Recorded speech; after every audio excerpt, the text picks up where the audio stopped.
bandoneón arrabalero, viejo fuelle desinflado, te encontré como a un bebé que la madre abandonó en la puerta de un convento, sin revoque en las paredes y a la luz de un farolillo que de noche te alumbró. Bandoneón, porque ves que estoy triste y cantar ya no puedo. Vos sabés que yo llevo en el alma marcado un dolor.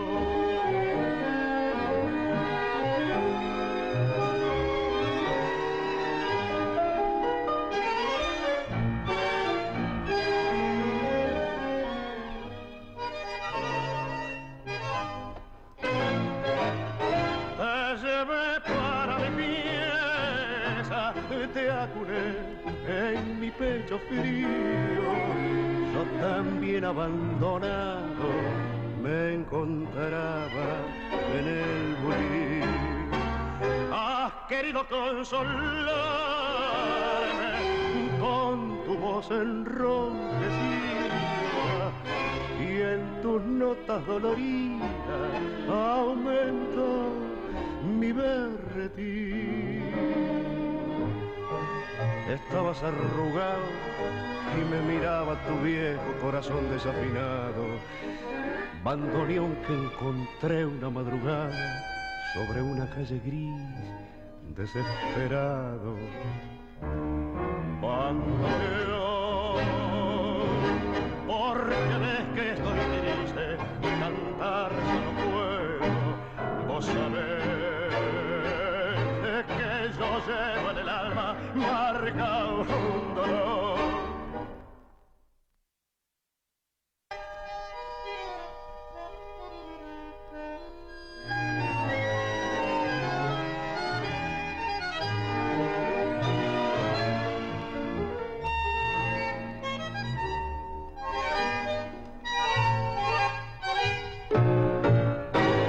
Bandoneón arrabalero, viejo fuelle desinflado, te encontré como a un bebé que la madre abandonó en la puerta de un convento,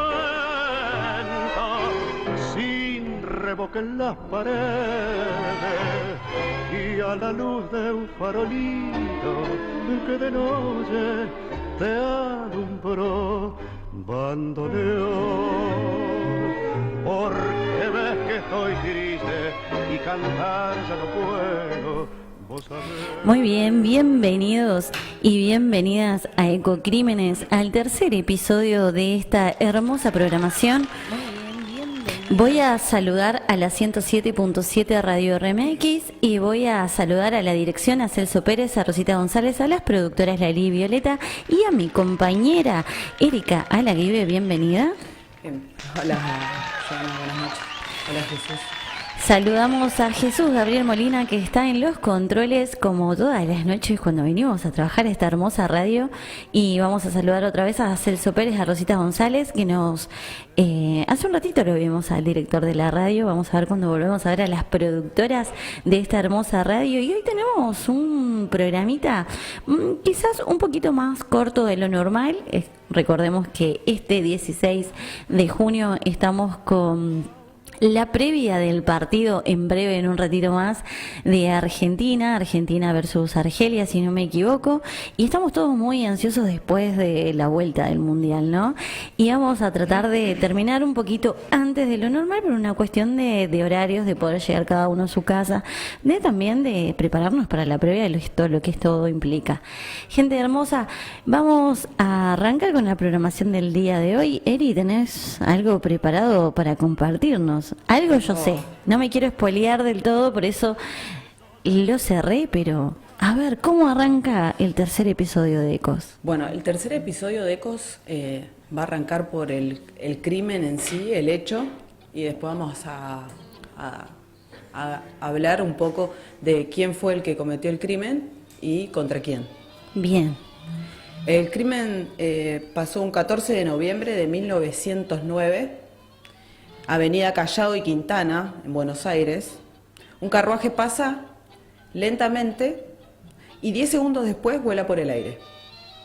Dentro iba el comisario, el jefe de policía más temido del país, Ramón Falcón. El que tiró la bomba era casi un adolescente, medía 1,60 y se llamaba Simón Radowisky. Ok, una intro interesante. Sí, este crimen es un atentado, sí, por el hecho de tirarle una bomba al carruaje del jefe de policía. Y de ahí va a arrancar toda la historia que tenemos para hoy. Sí, decidí esta vez arrancar por las víctimas. Okay. Una de las víctimas era Ramón Lorenzo Falcón, nacido en 1855 y fue el más famoso jefe de policía de su época. Vamos a volver al principio. Esto fue en Buenos Aires, como tenemos en las pantallas. Sí, de ahí la está 107. más o menos el hecho con dibujitos. Bien, para los que nos están escuchando por la radio, les cuento que estamos saliendo en vivo por la 107.7 de Radio RMX a través de las pantallas y después nos vamos a YouTube con ecos también que nos pueden ir siguiendo. Esto arranca en Buenos Aires, en Avenida Callao, en 1909. Bien, el atentado... Sí. Carruaje de Falcón. Falcón vendría a ser la persona, la víctima en este caso. Sí, él circulaba por Avenida Callao. Que era el policía. Sí, era el jefe de policía más temido de la época. Bien, listo. Nos pusimos en contexto, espacio, y ahora vas a arrancar con... Ahora voy a arrancar con Ramón Lorenzo Falcón. ¿Sí? Recordamos, nació en 1855, fue el más famoso jefe de policía de la época. Ingresó al Colegio Militar de la Nación en 1870 y de él egresó con honores. Fue parte de la campaña del desierto de 1879. En 1898 se retiró del ejército con el grado de coronel. Después de ser diputado nacional, en 1905, se produjo la Revolución Radical, comandada por Hipólito Yrigoyen contra el presidente Quintana. El presidente José Figueroa Alcorta, ni bien asumió la presidencia en marzo de 1906, decretó el estado de sitio y designó a Ramón Falcón como jefe de policía de la capital federal. En 1907 estalla un conflicto entre arrendadores e inquilinos. Falcón estuvo al frente de los violentos desalojos de las familias, golpeando a todos por igual, mujeres, hombres y niños. En 1909... la marcha del 1 de mayo decidió dividirse entre socialistas y anarquistas. Cada uno iba a ir a marchar en diferentes lugares. Los anarquistas iban... Sí. ¿Ya el 1 de mayo era el Día del Trabajador? Sí, claro. Bien. Esa era lo que se conmemoraba en la marcha. ¿Iban cada uno por su lado? Sí, socialistas y anarquistas decidieron marchar y hacer su huelga en realidad en diferentes lugares. Los anarquistas fueron a la Plaza Lorea.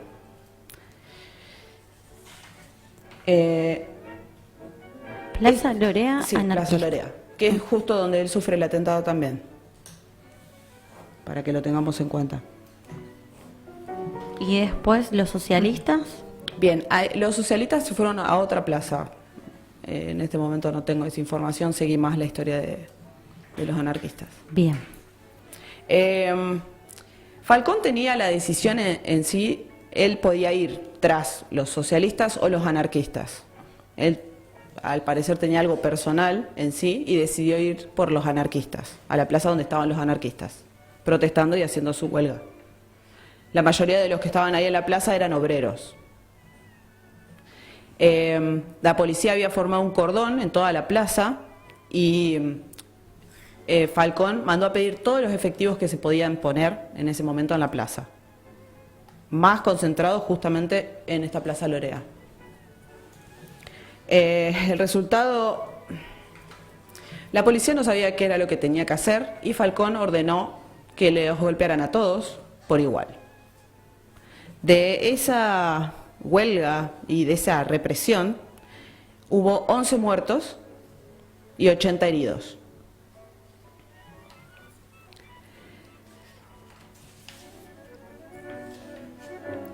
Perdón, estoy buscando. No hay problema. Yo justo estoy leyendo qué le pasaba a Falcón con respecto a su postura anti-anarquista.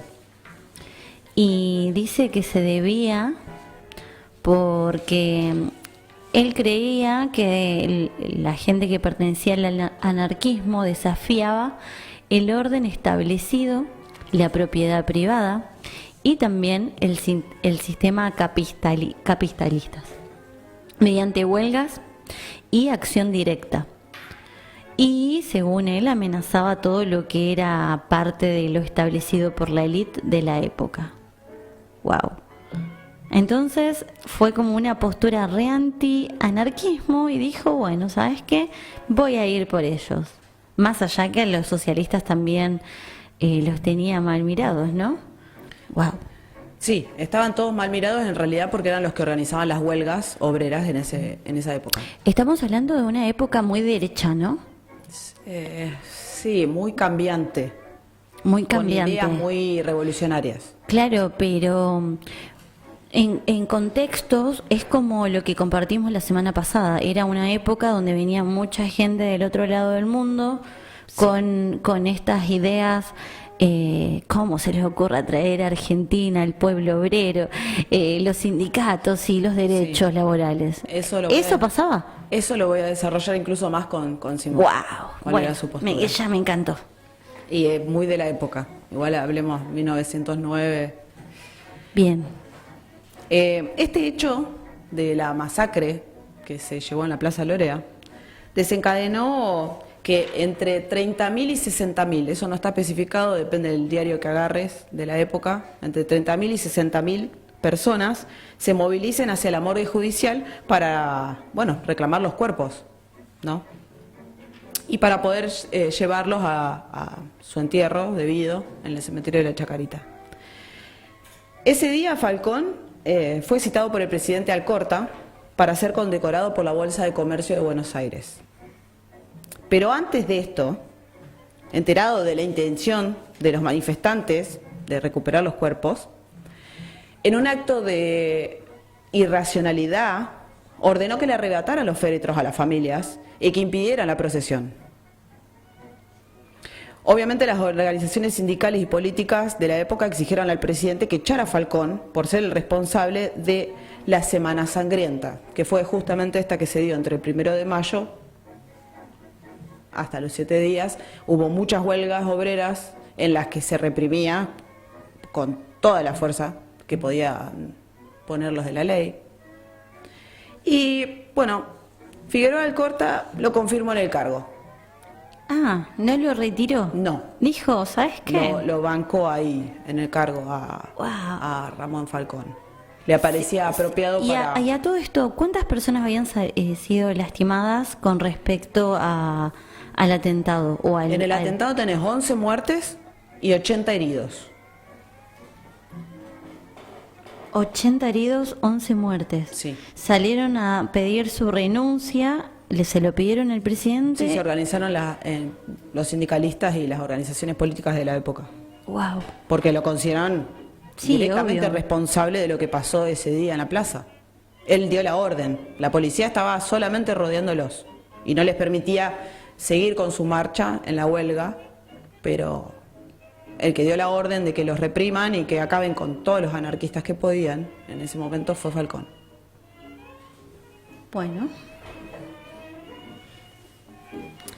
6 meses después, el 14 de noviembre, mientras se trasladaba por Avenida Callao, como dije, al llegar a la intersección con Quintana, un desconocido arrojó un paquete que cayó a los pies de Falcón y de su secretario, Juan Alberto Lartigó, que para recordarlo, él era un chico que era su secretario personal, tenía 20 años, era hijo de un abogado que le había encomendado a su hijo varón, era el único, tenía 9 hermanas, mujeres, era el único varón de la familia Lartigó. Se lo había encomendado a Ramón Falcón para que lo instruyera. Bueno, él también muere en el atentado que realizan contra Falcón. Ambos murieron, se dice que Falcón en el acto, que Lartigó sobrevivió 1 o 2 días, pero también falleció. El agresor fue detenido, golpeado y torturado. Se trataba de Simon Radowisky, que, dicho sea de paso, fue juzgado en tiempo récord. ¿Qué llamamos tiempo récord?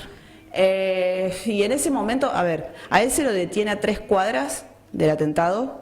Él se quiere autoeliminar pegándose un tiro en el pecho, que terminó siendo algo más bien superficial, o sea, claramente no fallece ahí Simón. La policía lo apresa, lo golpea y lo tortura, porque no solamente creían que era él, sino todo el grupo anarquista con este atentado. Y, a ver, había matado a un policía. Para la época, en ese momento, no era solamente un policía cualquiera, era el jefe más temido, era el responsable de todas las golpizas que se llevaban en las huelgas, de que los conventillos de los que ya hemos hablado sean desalojados de una manera, no sé, con la fuerza extrema, incluso con niños. O sea, no le importaba realmente nada. Falcón quería mantener la ley. Una ley bastante peculiar, que también la tengo acá, la traje para discutirla. ¿Sabes qué? La ley de residencia de 1902. Acá tengo, justamente investigando sobre Falcón, y antes de irnos a quién cometió este atentado. Bueno, los que pueden verlo en el streaming, esa es la carreta, el carruaje donde viajaba Falcón. Esa misma es. Ahí vemos los adoquines, el estado en el cual quedó su transporte. Wow. Sí, se lo arrojaron a los pies. Acá dice que él representaba el poder, la autoridad y la opresión tan odiada por algunos grupos. Se la tenían jurada, era algo que el mismo coronel sabía que que en algún momento se le iban a cobrar, claramente, porque él venía ya con todos estos atentados hacia los grupos anarquistas. Entonces, sí, particularmente hacia ellos. Sí, entonces él sabía que se la tenían jurada de alguna forma, y dice que seguía o pregonaba a Julio Roca al asumir su primera presidencia en 1880, y su economía era algo liberal, en la del tiempo. Florecía acompañada de un lento proceso de lo que era industria y el ingreso de capitales extranjeros, sobre todo lo que eran los ingleses. Si querés podemos hablar de la ley de residencia de Roca, justamente. Sus trenes por todo el territorio. Era una época que Argentina predominaba con cuestiones de trenes, de conexiones. Y se respiraba un aire de positivismo y Europa como un modelo a seguir, que era lo que se buscaba desde las personas que vivían en esta tierra. Sí, ahí podemos, si querés, podemos discutir un poquito de justamente la ley de residencia, la que te estaba contando. Bueno. La legislación estuvo impulsada por el senador Miguel Cané, que facultaba al Ejecutivo para expulsar del país extranjeros sin juicio previo si se consideraba que comprometían seguridad nacional o perturbaban el orden público. El contexto y el origen en sí de esta ley fue la segunda presidencia de Roca y fue debido al aumento de los conflictos sociales, de las huelgas, de la organización obrera liderada por inmigrantes, anarquistas y socialistas. El proyecto fue ideado por la élite dirigente. Buscaba frenar la influencia de las ideas de izquierda de la clase trabajadora. La expulsión era arbitraria, la detención era inmediata y fue utilizada como herramienta de persecución antiobrera, o sea, deportaban a sindicalistas. De hecho, deportaron en un momento a 16 sindicalistas juntos, separándolos de sus familias, y permaneció hasta 1958. O sea, en ese momento te enganchaban, te agarraban en la calle la policía y vos eras extranjero, ya sea italiano, español, bueno, en este caso Simón Radowisky era ucraniano, pero cualquiera que fuera de otro país, si ellos notaban o creían que podía ser peligroso, directamente lo encarcelaban y de la cárcel y lo dejaban en un barco y del barco a donde pudiera. Eran así en ese momento. Entonces, las huelgas lideradas por los sindicalistas anarquistas, la mayoría rusos, ucranianos, inmigrantes claramente, y la tenían también, eran el punto de la policía de la época también. Sí, poniéndonos un poquito en contexto, era un país en desarrollo, con migraciones, con crecimiento, con ideas que venían del otro lado del mundo. Sí. Y todavía no estaban aplicadas en el contexto. Bueno, ahora podemos hablar de sindicatos como parte, ¿no? Sí, en esa época estaba como todo mucho en proceso. Sí, totalmente. Ellos peleaban, por ejemplo, por bajar la cantidad horaria laboral, bajarla estamos hablando de 16 horas de trabajo, de 14, empezaron por reclamar para bajarla a 10, lo lograron en algunos puntos lo lograron, pero después se reclamaba para que sean 8, las famosas 8 horas de trabajo. Dice que aparecía en la misma época un mismo escenario, dos caras, un país abierto, en crecimiento y la organización de sectores obreros que representaban a los trabajadores, a la marginación y también la pobreza. Y en ese contexto aparecían dos opuestos y contradictorios, un joven idealista y un hombre que había sido colocado estratégicamente para poner orden. Y ahí es donde viene el encuentro. Sí, ahora vamos a tocar a la otra parte de este crimen. Ya hablamos de Ramón Falcón y de Juan Alberto Lartigó, que son los que mueren en el atentado. Quien lo comete es Simón Radowisky. Sí. Nació un 10 de noviembre y el tema de la fecha de nacimiento vamos a hablar de entre 1889 y 1891. Nació en un pueblito rural de Ucrania, cerca de Kiev, de familia obrera, de origen judío.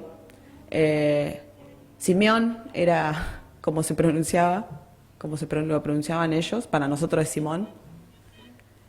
Era hijo de Naiman, así se llamaba su papá, y Kaya, su mamá.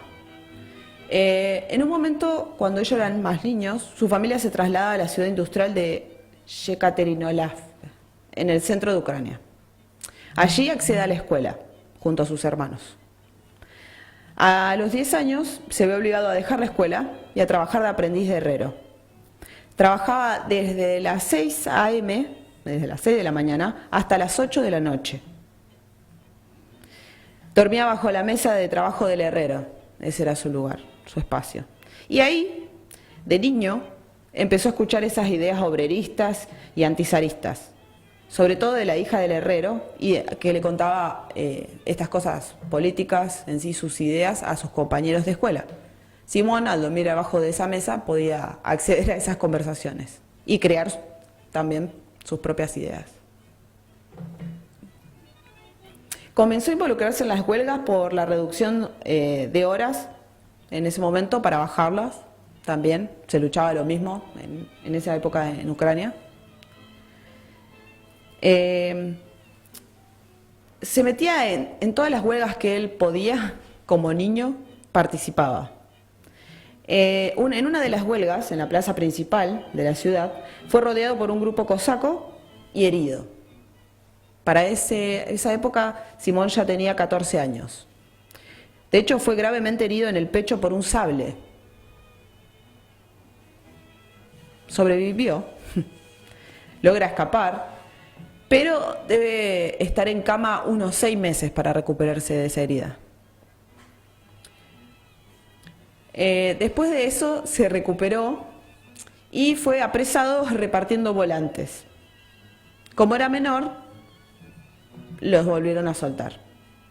Él trataba de trabajar en todas las fábricas de la zona, pero ninguna fábrica lo quería, porque organizaba huelgas y siempre estaba en contra de los patrones. Era un revolucionario. Sí, tenía ideas, las ideas anarquistas muy claras, muy afianzadas. ¿Y en qué momento se viene para Argentina? ¿Crees saltemos hasta ahí? No, está bien. Todavía estamos en Ucrania. Todavía está estamos bien, ahí, tiene 14 años. Ahí llega en breve, porque llega muy joven. adolescente, sí. Bien. llega con 16 años. Unos compañeros lo ayudan a entrar a una fábrica y meses después de entrar organizó un sindicato. En ese entonces se lo disputaban diversas corrientes políticas de la izquierda: populistas, socialistas, revolucionarios, bolcheviques, mencheviques, anarquistas. Y Simón se impulsaba más hacia la noción directa, hacer algo. La acción para Simón era algo que marcaba la diferencia. Si querías hacer algo, tenías que hacerlo. Entonces se vio más inclinado a seguir el anarquismo. Pero recién más o menos ahí, a sus 14 años, se decide por el anarquismo. Mientras seguía, obviamente, opciones de la izquierda. En la cárcel conoció a un famoso y popular anarquista de la época en Ucrania, Fedotsey Zuberev, quien se suicidó para evitar Siberia. Esa cárcel, bueno, era muy parecida al presidio de Ushuaia. Por eso el título, ¿no? Sí. De hecho, ahí Simón, como que al conocer a este líder anarquista, lo llevó a algo más personal. Cuando él se suicida para no ir a la cárcel, Simón estuvo muy conmovido por eso. Siempre lo abrazó mucho a sus amistades anarquistas en ese sentido. Después de eso, siguió con el sindicato, siguió con lo que le gustaba transmitir de sus ideas y estuvo preso por robarle a un policía. Este policía estaba en la plaza molestando. La investigación que dice que estaba borracho y estaba molestando a todos los que pasaban por la plaza. Entonces Simón, como lo vio en esa posición, le robó el sable y el arma. En Ucrania, era un policía ucraniano que estaba molestando a la gente que pasaba en la plaza. Y Simón, bueno, quiso, no sé si frenar la situación en sí, pero él tenía que hacer algo y le robó el sable y el arma. Obviamente, por eso te meten preso, así que estuvo preso unos meses más. Seguía siendo menor de edad, así que lo tenían que soltar. Y en ese momento, la familia creía que él corría mucho peligro, justamente por estas ideas y porque se metía en lío con la policía constantemente. Entonces, su familia decidió mandarlo para Argentina. En esa época, los menores no podían viajar solos en barco, como viajó Simón. Entonces tuvieron que hacer una partida de nacimiento trucha y cambiar su fecha, su año de nacimiento, para que él pasara. Eso se hizo en la época, bueno, no sé, en contexto calculo que era mucho más sencillo. Para permitir su ingreso a Argentina. Sí, para mandarlo para acá, para Argentina, con un primo. Él arribó en barco el 15 de marzo de 1908 y de ahí llegó al puerto de Buenos Aires, si no recuerdo mal, un mes y medio de viaje en barco, toda una travesía. Y de ahí se fue derecho a Campana, provincia de Buenos Aires, donde se fue a encontrar con un primo. Ese primo también trabajaba en una fábrica y lo hizo ingresar a él como mecánico.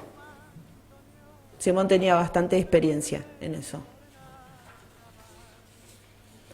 Para 1908, Simón encontró trabajo en una herrería. También tenía mucha experiencia porque había arrancado ya a los 10 años a ser aprendiz de herrero. Y ahí empieza a asistir a la biblioteca obrera. Lee la prensa anarquista, La Protesta se llamaba en ese momento, y a través de la FORA, la Federación Obrera Regional Argentina, se contacta con intelectuales anarquistas de origen ruso. Él vivía en una pensión con otros rusos también. En 1909, el 1 de mayo, forma parte de la manifestación multitudinaria de la Plaza Lorea. O sea, la historia dice que Simón estuvo en esa represión de la Semana Roja o Semana Sangrienta. donde Falcón ordena, bueno, disparar contra todos los obreros. Dice que la Plaza Lorea queda en el barrio porteño de Montserrat. Había obras en construcción, en ejecución, y después le dieron vida a la Plaza del Congreso. Símbolos que son urbanísticos de la burguesía gobernante de esa época. Sí. Más o menos del 2 de mayo al 7 de mayo hubo huelgas, una tras otra. El 8 de mayo arremeten contra obreros en la morgue judicial, como ya conté. Y en ese momento ya Simón estaba cansado del avasallamiento de la policía. ¿Cómo haces en este caso cuando tenés manifestantes de a pie y tenés tropas con infantería, caballería como de esa época? Y yo siempre pregunto, ¿qué pasa con personas que tienen armas cuando se enfrentan a personas que no tienen armas? Y claramente es una masacre, pero Sí. bueno. Simón consideró responsable directamente a Ramón Falcón y decidió actuar por cuenta propia. Ahí O sea decide- que no hubo como una red o una construcción o algo planeado, sino dijo, ya está. Después de esta estaba- situación, estaba voy muy a ver a esta cansado persona y ya estamos. Y sucede lo de la carretilla, Los de carruaje, sí. lo del carruaje. Wow. Sí, ahí decide actuar por cuenta propia y se cree, y esto lo verifiqué con un historiador, que Simón ese día, aparte de perder algún que otro compañero, también perdió a su primo, con el que vivió desde que llegó a Argentina, y lo tomó a un nivel más personal. Y Ramón Falcón era el que ordenaba esas cosas y lo consideró total responsable. De Juan Alberto Lartigó, Simón no lo menciona, no. De hecho, el atentado era contra Ramón Falcón, él lo reconoció en su momento. Y de Lartigó en realidad queda muy al costado, porque opaca la figura de lo que era Ramón Falcón, claramente. Pero como dije, era un chico de 20 años. Esto sucede el 14 de noviembre, casi 10 días después de las primeras manifestaciones. Sí, como 4 meses después, si no me equivoco, sí. Sí, a ver, estamos, sí. Sí, noviembre, 14 de noviembre. Ajá, bien. No, claro, no fueron las manifestaciones los primeros días de noviembre, fueron los primeros días de mayo y esto sucedió a fin de año de ese mismo año, donde preparó este artefacto explosivo casero Sí, un artefacto explosivo casero. y lo arrojó dentro del vehículo. Sí, a los pies de las 2 personas que estaban ahí en ese momento. Claro. Es atrapado, como dije, torturado, y evita la pena de muerte. Existía la pena de muerte Sí, en su a él época. de hecho lo iban a fusilar, esa iba a ser su pena. Y bueno, la familia de Simón era de origen judío. Bien. Sí. Él no, al ser anarquista se declaraba ateo. Ajá, mira. Pero un rabino de la congregación, que sí lo conocía a Simón y a su primo, acercó un acta de nacimiento para demostrar que Simón era menor de edad. Y solo por eso, digamos que evita la pena de muerte. Pero no evita que lo encarcelen claramente y le den perpetua. ¿Le dan perpetua? Le dan perpetua. Ok, por la muerte Por el del homicidio, policía sí. y del secretario. Sí, por ambas personas. Y ahí lo mandan en 1911 a Ushuaia. Claro. Dice que lo llevaron al hospital, a la comisaría, no portaba identificación, sí, todo lo que me estás contando y después... Sí, estuvo en el hospital porque recordemos que él en el mismo atentado, él se dispara en el pecho, entonces lo llevan al hospital y después a la comisaría.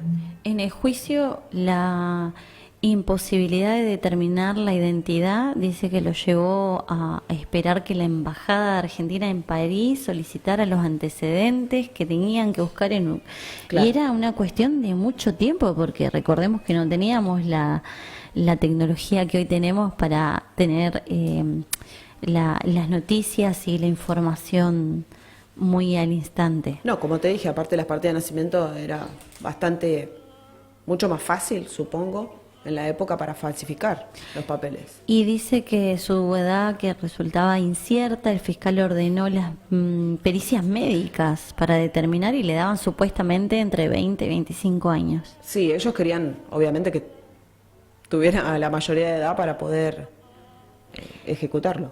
Claro, y incluso hay una cita textual del doctor Manuel Beltrán, que es lo que dijo en el juicio, y sin embargo después de ese aporte se cambió y se determinó su edad, que no era posible esta ejecución, y se lo viene para acá.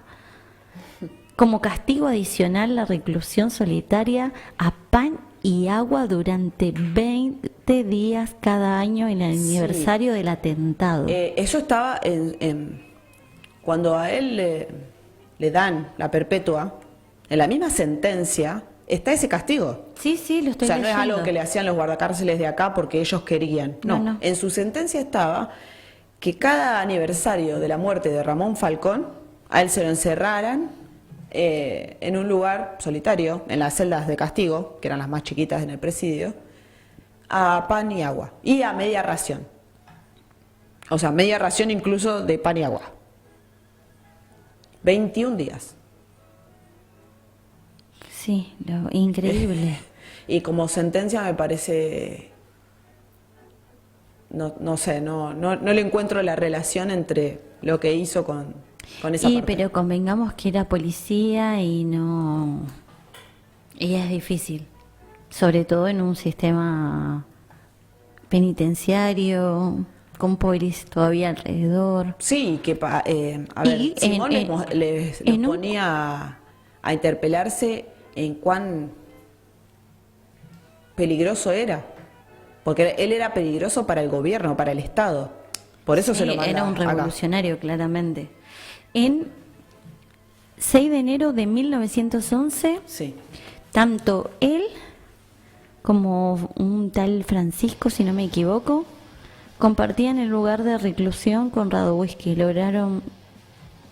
Sí, está bien, vamos. Sí, y Simón acá, bueno, para no perder la costumbre, organizaba huelgas de hambre, tenía una red ilegal de cartas, él sabía leer y escribir y ayudaba, bueno, a otros presos también con eso. Es una característica que he encontrado en muchas investigaciones, que ayudaba a otros presos a comunicarse con sus familias de esa forma. Y estaba casi al borde de formar un sindicato de presos. Entonces terminaba no te lo puedo siempre... creer. Perdón por la risa, pero no te lo puedo creer. Era como donde iba, Yo te me- armaba un sindicato. Sí, sí, Wow. sí. Su lucha era constante, su idea iba delante de él. Claro. Y así se van, bueno. ¿Y cómo la pasó en la cárcel del fin del mundo? La pasó a los golpes, porque lo golpeaban mucho, lo hambreaban, claramente.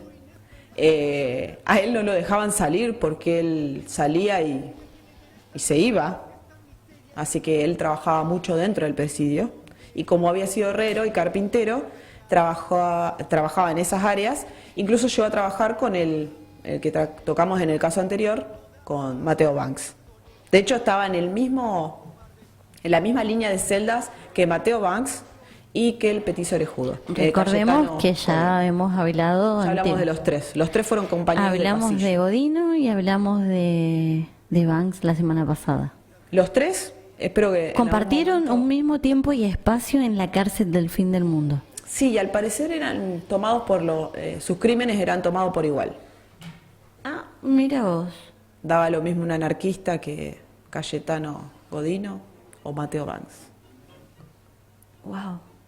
Y de ahí, acá la pasó bastante mal. Sí. Él tenía un interés igual siempre tuvo su red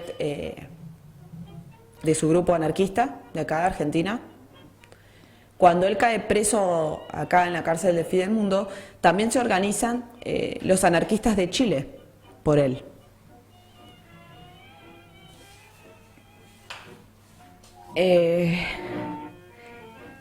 Llega a 1917, así, con huelgas de hambre, con las redes ilegales que podía. Dice que él hacía estas huelgas de hambre en protesta por las malas condiciones del penal, Sí. por los malos tratos y también estas torturas que venía sufriendo, y le denegaban los pocos derechos concebidos que tenía como preso.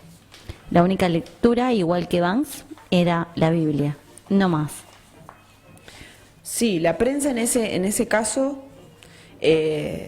lo ayudó mucho. Sobre todo la esposa de quien fuera el dueño de La Crítica, así se llamaba el diario de la época. La señora se llamaba Salvadora Medina Honrubia. Ella la esposa del dueño, y era una destacada periodista, dramaturga, militante anarquista y pionera del feminismo en Argentina. Ella consideraba a Ragodowisky un símbolo de lucha social y mantuvo una relación muy estrecha con él. De hecho, Simón la menciona en sus cartas como hermanita. Ella era la que, le enviaba víveres o lo que podía a Simón y se los hacía llegar de alguna manera. También fue la que le mandaba plata, justamente por la causa. Y así, Simón, en 1918, decide hacer un plan de escape. De hecho, es el único preso que se ha escapado de la cárcel del Fin del Mundo. Se escapa en barco. El grupo anarquista chileno y argentino se hablan entre sí para organizar de qué forma podían sacarlo, justamente del presidio. Los chilenos, a través incluso de Honrubia, que es la que facilita el dinero para comprar el barco, Simón consigue un traje de guardiacárcel, se cambia en un momento, y así con ese trajecito y un pequeño papel en donde tenía apenas un mapa muy rústico de lo que era la ciudad en ese momento de Ushuaia, como para poder guiarse hasta dónde tenía que ir para poder escapar. Con eso pasa por el patio, por el medio del patio, y se dirige al portón principal. Aprovecha un cambio de guardia en donde los guardias eran nuevos, y él, vestido de guardia cárcel, se va para un lado y los presos hacia otro. Sale por la puerta, por los portones. Nos vimos, dijo. Sí, miró su papelito y empezó a correr hacia la ciudad. El barco que lo esperaba a Simón lo estaba esperando acá en la bahía.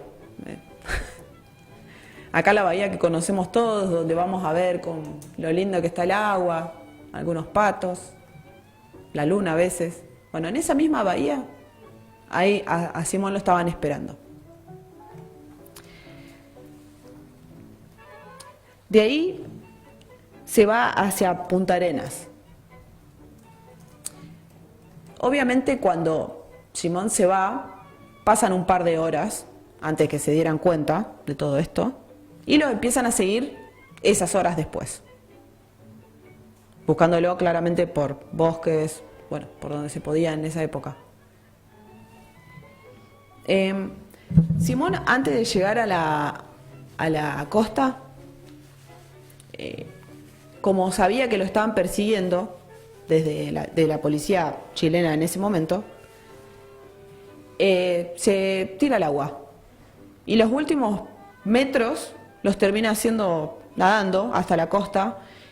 Y uno podría pensar que cuando llega a la costa, después del agua fría, no sé, no iba a tener fuerzas para levantarse, pero en cambio Simón tuvo fuerzas y empezó a correr. De hecho, lo detuvieron a mitad de un pseudo bosque que había, y si hubiera sido por él, hubiera seguido peleando. Obviamente fue traído de nuevo al penal. Lo engancharon entonces, lo volvieron a atrapar. Sí, ahí fue devuelto acá. Durante un montón de tiempo volvió a la celda de castigo, claramente, y volvimos a media ración de agua, media ración de pan, y si podía menos también. Y de hecho en ese momento incluso lo dejaron en silencio, nadie le hablaba. Ningún preso podía pasar cerca de él y hablarle, y los guardiacárceles tampoco. Y creían que con eso, bueno, no sé, las ideas de Simón se iban a calmar. Sí. Él, por ejemplo, no podía salir, claramente, como dije, bueno, después de que se escapó, que logró escaparse, que creo que si fuera sido no sé, si la policía de la época se hubiera tardado un poquito más y no hubiera hablado con Chile en ese sentido, Simón hubiera estado ya, no sé, en Mendoza. Como era propenso a fugarse, no podía salir, así que vivió años incomunicado dentro del presidio. Como te dije, los guardias, aparte, como sabían lo que había hecho, no tenían mucho cariño por Simón, en ese sentido. Él hablaba más con los presos y qué les pasaba a sus compañeros. Estaba muy interesado en lo que le pasaba a sus compañeros. Cuando acá se hunde el Monte Cervantes, el barco, ¿sí? Decidieron a ser enviados especiales, periodistas, y aprovechaban para hacer entrevistas con los presos también. En ese momento que pasó lo del Monte Cervantes, aprovecharon para hacer una entrevista con Simón Radowisky, en la cual él expuso todas las vejaciones y todos los malos tratos a los que eran, que pasaban todos los presos que estaban ahí. Él no solamente hablaba de él, sino de todos sus compañeros. Claro. Contaba ahí todo lo que venía sucediendo. Sí, contó de la violencia, las violaciones, las torturas. Las torturas. Sí.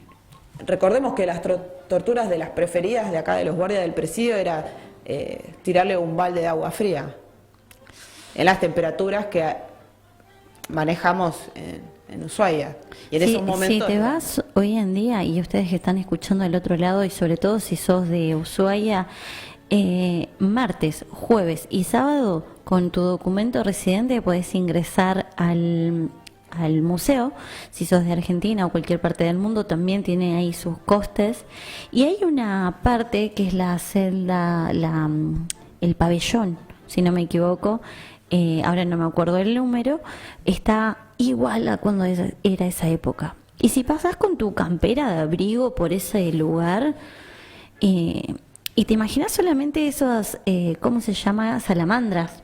Sí, sí, hay como 2 o 3 salamandras en el pasillo, calefaccionando todo lo que implica las celdas, ¿no? Del pabellón. Hace un frío.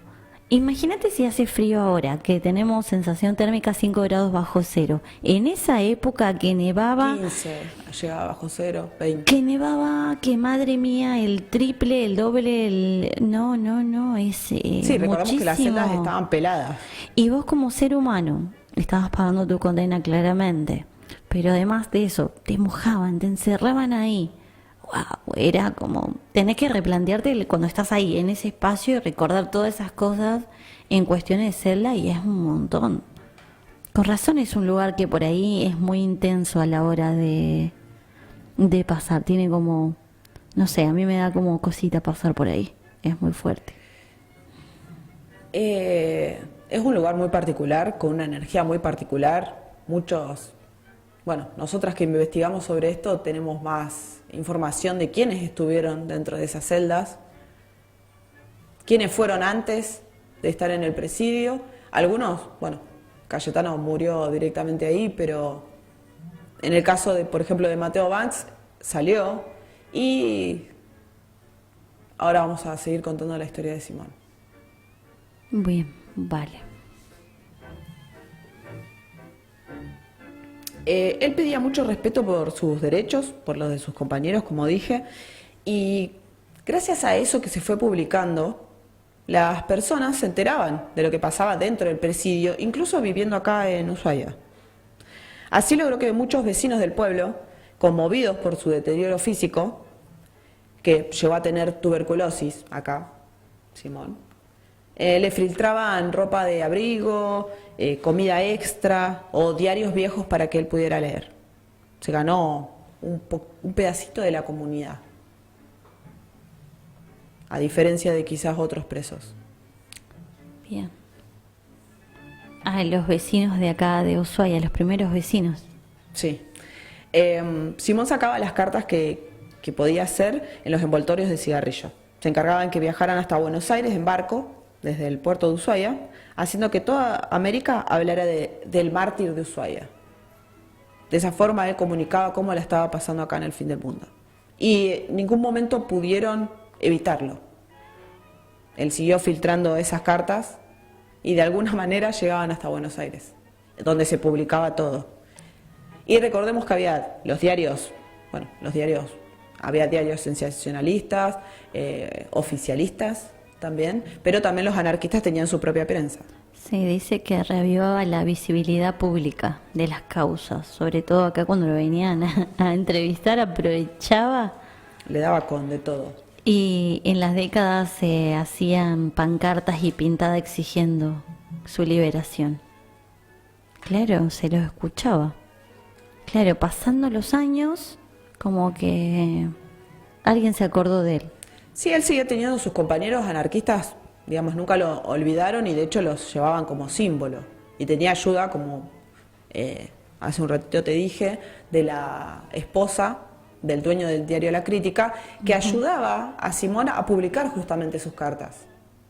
Entonces él tenía llegada a bastantes personas en ese sentido, y fue la que esta mujer, Salvadora se llamaba, fue la que inclinó la opinión sobre el mártir de Ushuaia.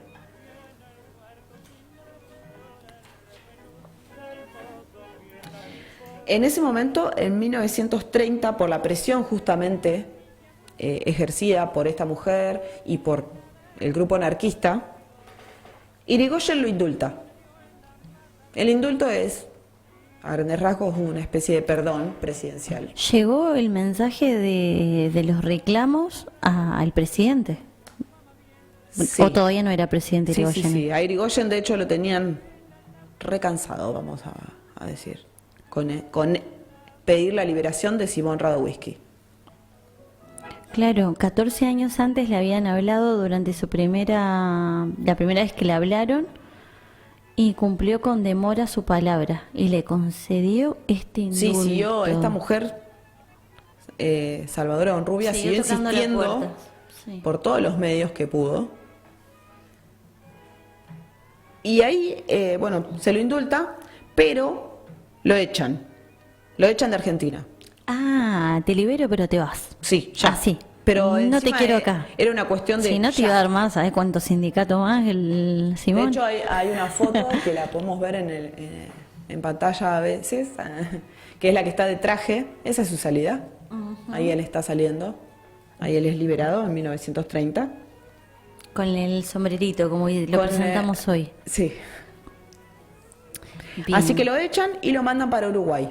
De hecho, lo echan y no lo quieren a tal punto que ni siquiera desde acá de Ushuaia permiten que él desembarque en Buenos Aires y se vuelva a subir a otro barco o mandarlo por otro medio. No dejan que siquiera se acerque el barco a Puerto de Buenos Aires. Sigue derecho a Uruguay, en donde lo esperaban, y le iban a dar... De hecho, él en Uruguay tenía asilo y lo esperaba un grupo de anarquistas, para darle su bienvenida, ¿no?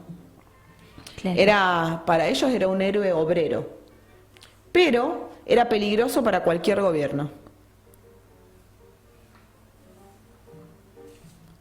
Dice que viajó a Montevideo con sus propios fondos y sin documentación, habiendo desaparecido la suya a los 21 años de prisión.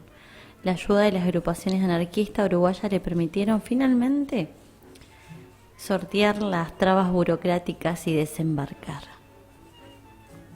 Una de las primeras cartas que escribió fuera de la prisión fue a la poetisa Salvadora Medina, quien luego fue su esposa de Natalio Botana, el creador del diario La Crítica. Claro.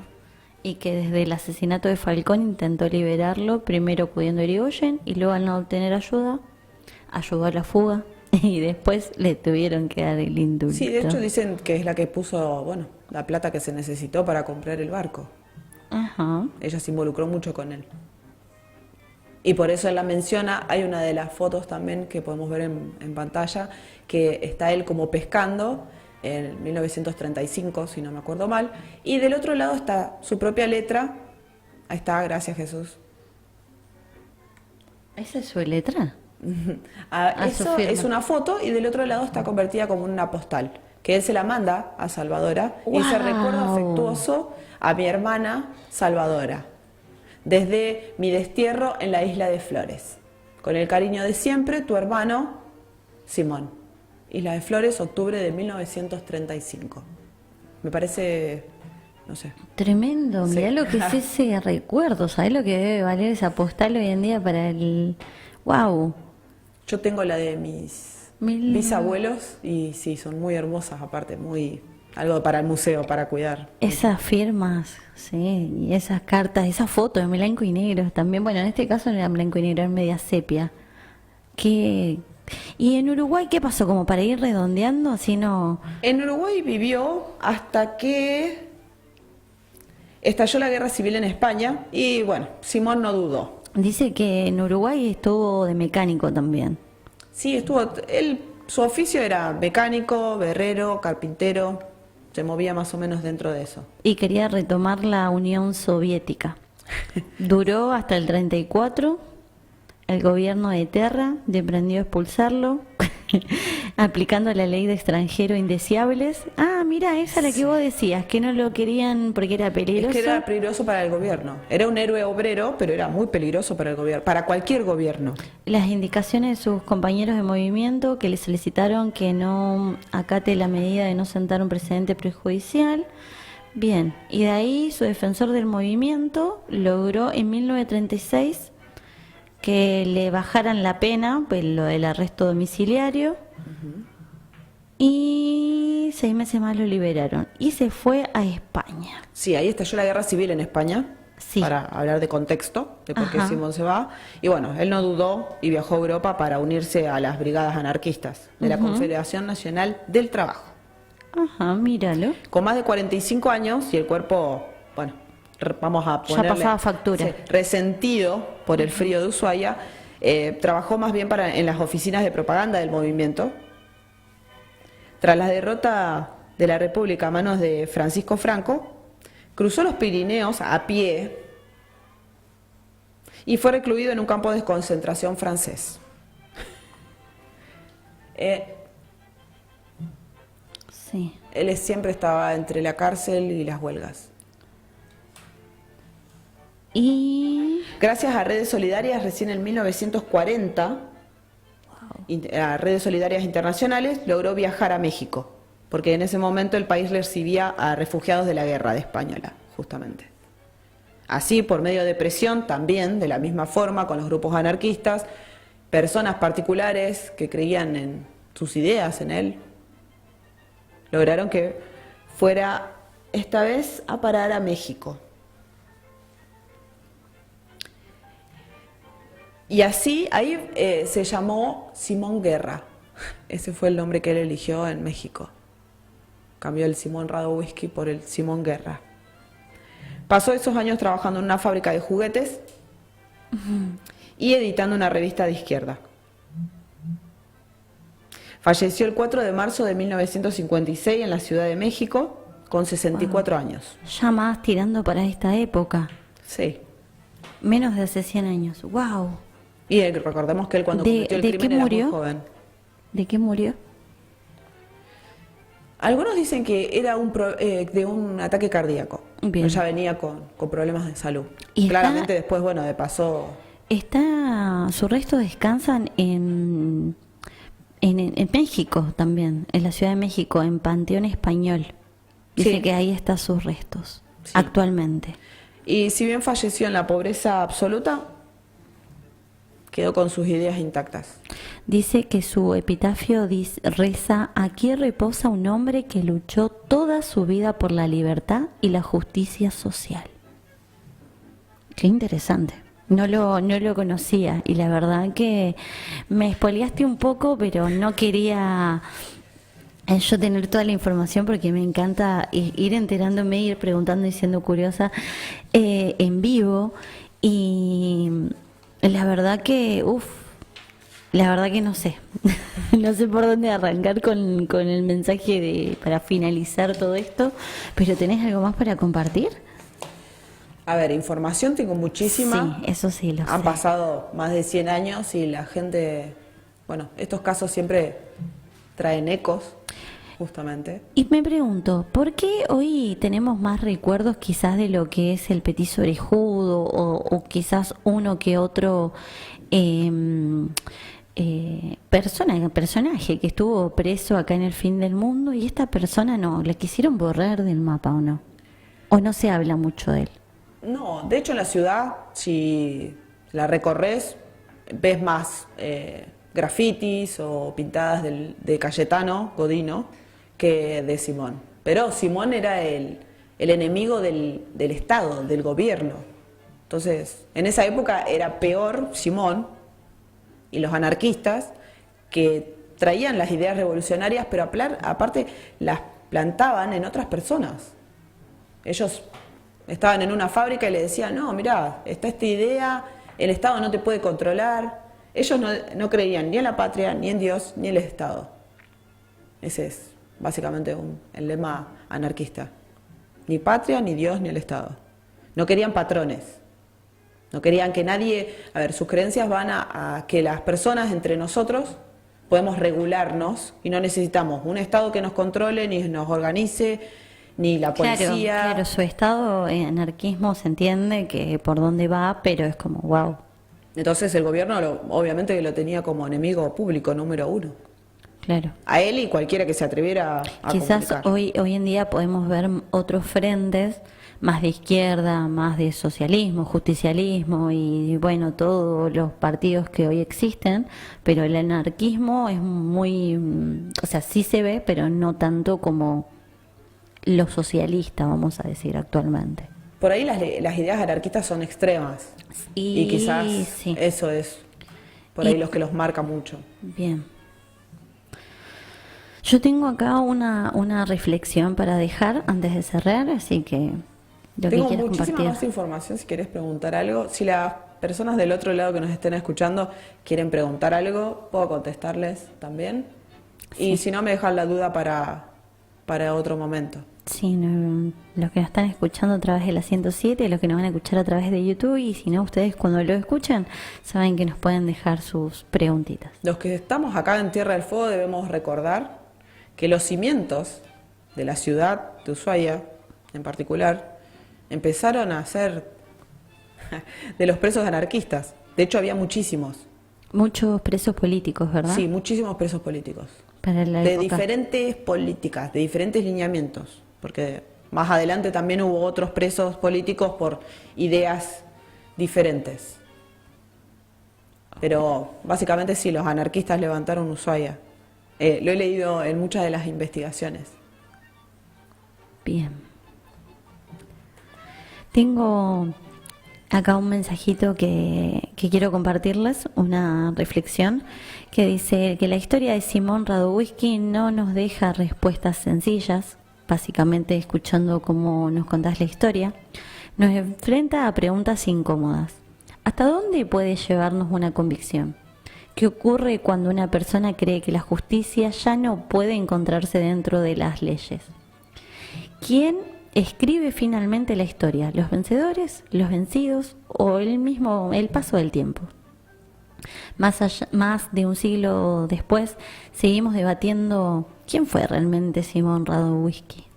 Pero quizás lo más importante no sea elegir un bando, sino comprender la época que lo convirtió en protagonista. Porque detrás de cada expediente hay una sociedad. detrás de cada crimen hay un contexto. Y detrás de cada nombre hay una historia que merece ser comprendida antes que juzgada. Y mientras esas preguntas sigan abiertas, su historia seguirá resonando, porque eso es eco. Crímenes, memoria, historias reales. Desde Ushuaia a fin del mundo, seguimos escuchando las voces del pasado, porque algunas historias no se olvidan, solo esperan volver a oírse. Espero que te haya gustado. Gracias, espero que te haya gustado el relato, Joana. Me encantó. Gracias. La semana que viene, ¿con qué vamos a seguir? ¿Vamos a seguir con presos del presidio? Vamos a ir redondeando. Tenemos un para compactar igual, porque el otro día me llamó mucho la atención, y antes de despedirnos, que también en esa época metían presos a personas bueno, ahora le vamos a decir de la comunidad LGTB, pero en ese tiempo no existía claramente, pero por ser homosexual, por ejemplo, también. Sí. En realidad era para terminar en el fin del mundo solo por el hecho. Depende cómo la policía quería calificar el hecho. A veces era exhibición, por ejemplo, porque bueno, no sé, 2 hombres estaban besando o 2 mujeres y te podían meter preso por eso. Sí. ¿Y tuvimos presas mujeres en el fin del mundo? No. Ah, ok. Bueno, vamos a seguir estudiando, vamos a seguir investigando. Hubo más de 750 presos, de los cuales creo que podríamos hablar de cada uno, pero estamos tocando los que más removieron los cimientos en sí, los que causaron tanto fuera como dentro del presidio algo. Wow. ¿Algún mensajito más que quieras dejar? No, gracias a los que han preguntado y a los que me han dejado contarle el relato para ensayar también. Tenemos un montón de gente esperando la programación. Hoy le vamos a saludar a todos los que nos escribieron. Tenemos saludos desde Santa Fe. Bueno, Mari. Gracias. A María Escobar. Le vamos a mandar un saludo también a Sergio. Le vamos a mandar un saludo a los chicos también que seguramente nos van a estar escuchando. Todo Santa Fe, muchas gracias. A Corrientes, cuando escuche, también le vamos a mandar saludos a Marcela. Tenemos de la tía, por favor. También tenemos a Sergio Ormelini. Mira, acá apareció Santa Fe presente, este eco federal. Saludos a Santa Fe. También tenemos para Río Gallegos, que nos dijeron que se iban a conectar después del partido hoy, porque están ya con la previa. También saludamos y nosotros acá con un crimen. A Julia Contreras, que nos manda saludos, escuchándonos, éxitos y abrazos, Erika y Joy. Le voy a mandar un beso a mi mamá, que nos está escuchando. Y también teníamos a Gino y a Mirta, así que también le vamos a dejar unos besos y muchas gracias por acompañarnos. Muchas gracias por acompañarnos. Yo voy a saludar a la dirección de la 107.7 de Radio RMX, la radio más potente de este sur argentino, a Celso Pérez y a Rosita González. Voy a saludar a mi compañera, gracias Eri. Gracias, Joy. Nos vemos el martes que viene a partir de las 8 de la noche. Nos vemos el martes que viene. Y voy a saludar a nuestro querido operador Jesús Gabriel Molina en los controles, como siempre en esta hermosa programación. Joana Bá es mi nombre y nos vemos iba a decir el jueves, pero sí, nos vamos a ver el jueves con Alivio Debate. A vos te vemos. Y con Ecos nos vemos el martes que viene. Quédense en la 107, que tiene muchísimo material para compartirles. Y no se olviden de después suscribirse en Ecos Crímenes a través de YouTube. No tienen que buscar como ecos.crímenes y se suscriben. Claro, @ecos.crímenes y ahí directamente aparecen. Tenemos como una fotito también de los mismos tonos que usamos acá, tipo sepia, ecos, un poco de época, sí. Y ya tengo mucha ansiedad por el martes que viene para saber qué vas a preparar para la próxima programación. Gracias, Eri, nuevamente. Gracias, Joana. Un placer. Igualmente.